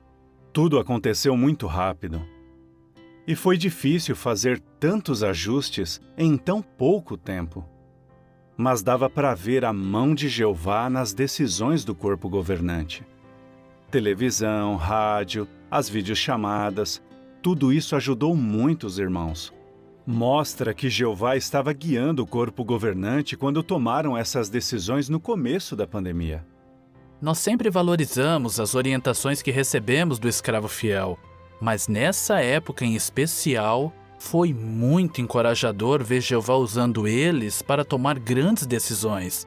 E foram muitas naquela semana de março. É verdade que houve muitos desafios e momentos tristes da pandemia. Mas é incrível ver que também aconteceram muitas coisas boas. Muitos inativos voltaram. E muitos estudos bíblicos foram iniciados. Nós vimos como Jeová nos guiou em cada decisão e em cada passo. E ver como Jeová nos conduziu nessa situação me ajudou a ver que não importa o que aconteça no futuro, Ele também vai nos ajudar. Como a Bíblia diz, nós temos problemas. Mas quando você está nos braços de Jeová, para que se preocupar? Fortaleceu a fé de todos do corpo governante passarmos por essa situação. E nossa fé vai continuar aumentando cada vez mais. Jeová está nos orientando. Ele está preparando o seu povo para a vida no novo mundo. Esse tempo está bem perto. É um privilégio ver o Espírito de Jeová em ação nessa pandemia. Aumenta nossa fé ver Ele usar o corpo governante para nos dar orientações e continuar a pregação, tudo isso mostrando respeito pela vida. Nossa confiança na organização de Jeová está mais forte do que nunca. E isso é muito importante hoje, porque Jeová está nos preparando para a grande tribulação e outras coisas que acontecerão no futuro.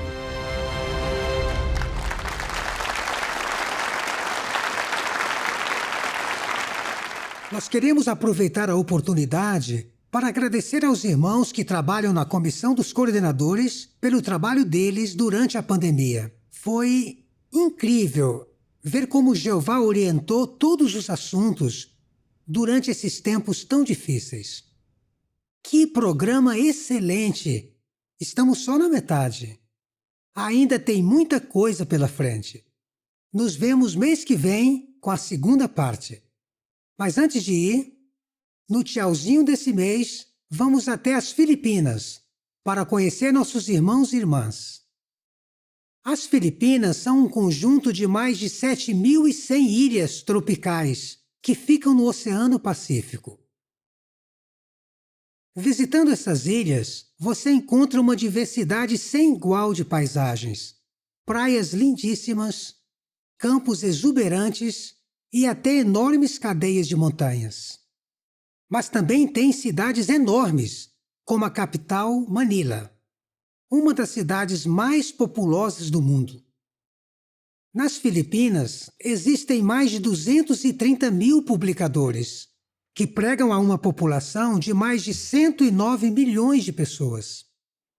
Em 2021, a assistência à celebração foi de 739.439 pessoas. Isso é mais de 3 vezes o número de publicadores. Vamos viajar até o sul do país, até Mindanao, uma das maiores ilhas das Filipinas. Aqui existem muitas plantações de milho, arroz, cacau, pomelo e durião, uma fruta muito popular na Ásia, conhecida por um cheiro forte e bem diferente. A região sul da ilha Mindanao é o lar de 97 publicadores da congregação Margos. Nesta parte isolada do país, os irmãos enfrentaram ainda mais desafios durante a pandemia. Por causa do serviço de internet ruim, a congregação decidiu realizar as reuniões no Zoom às 3h30 da madrugada. Mas por que tão cedo? Porque o sinal de internet é mais estável durante as primeiras horas da manhã. Os irmãos talvez tiveram que perder algumas horas de sono, mas eles não perderam nada do alimento espiritual que recebemos nas nossas reuniões. Em algumas partes do território dessa congregação, não existe sinal de internet e nem de celular, e os irmãos ouvem as reuniões por meio do rádio. Mas esses desafios não diminuíram nem um pouco o zelo de nossos irmãos, principalmente de compartilhar as boas novas do reino com a população nativa das Filipinas. Desde 2019, existe um grupo da língua Blaan na congregação. A língua Blaan é uma língua nativa falada por cerca de 125.000 pessoas. O povo Blaan é famoso por seus artesanatos e roupas muito coloridas. Agora que temos várias publicações e vídeos na língua Blaan, as pessoas podem ouvir as verdades da Bíblia no seu próprio idioma. Os 28 irmãos e irmãs do grupo Blaan da congregação Margos enviam seu amor cristão a todos vocês. E por favor, meus irmãos, não se esqueçam, nós amamos muito todos vocês. Direto da sede mundial das Testemunhas de Jeová, esse é o JW Broadcast.